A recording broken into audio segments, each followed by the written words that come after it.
नमस्कार, राम साहब, मैं रेणुका चौधरी और आप देख रहे हैं the India most. Reserve bank of India ने आम आदमी के दोनों हाथों में लड्डू थमा दिए हैं। मिडिल क्लास को बड़ी राहत देते हुए रेपो रेट में कमी कर दी है। जी हां, भारतीय रिजर्व बैंक आम जनता को बड़े तोहफे के साथ राहत दी है। वहीं एक तरफ तो ब्याज दरें घटाकर लोन सस्ता कर दिया है और दूसरी ओर कम खर्चे का इंतजार भी खत्म कर दिया है। बता दें कि हाल ही में आरबीआई ने रेपो रेट में 0.25% की कटौती की है। इस कटौती के बाद रेपो रेट 6.50% से घटकर 6.25% रह गया है।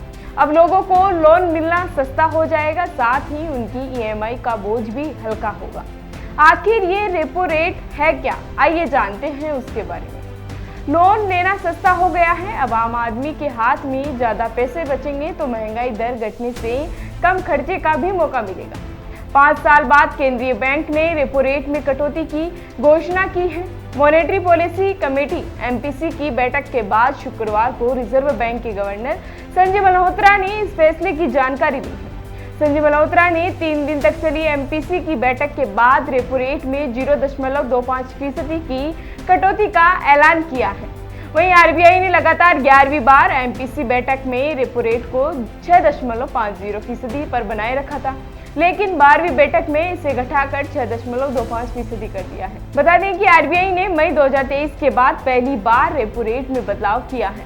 भारतीय अर्थव्यवस्था की विकास दर दूसरी तिमाही में गिरकर 4 साल के निचले स्तर पर चली गई थी। आरबीआई ने सिर्फ रेपो रेट ही नहीं बदला, बल्कि एमएसएफ की दरों को भी 6.5% कर दिया है। अब एमएसएफ क्या है? एमएसएफ का मतलब है कि बैंक अपनी कुल पूंजी का कितना पैसा आरबीआई से कर्जे में ले सकते हैं। इसके अलावा एसडीएफ की दर 6% हो गई है।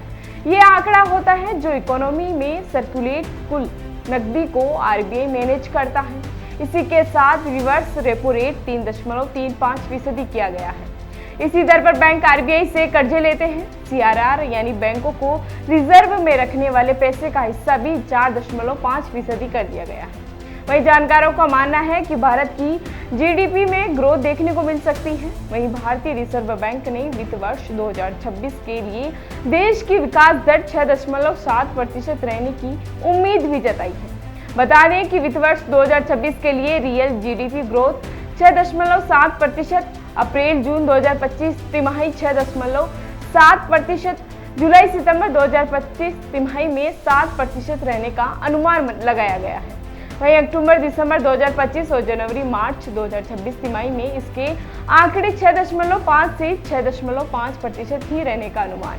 वहीं बजट में इनकम टैक्स को लेकर भी बड़ा ऐलान हुआ है। सालाना 12 लाख रुपए तक की आय पर कोई इनकम टैक्स नहीं देना पड़ेगा।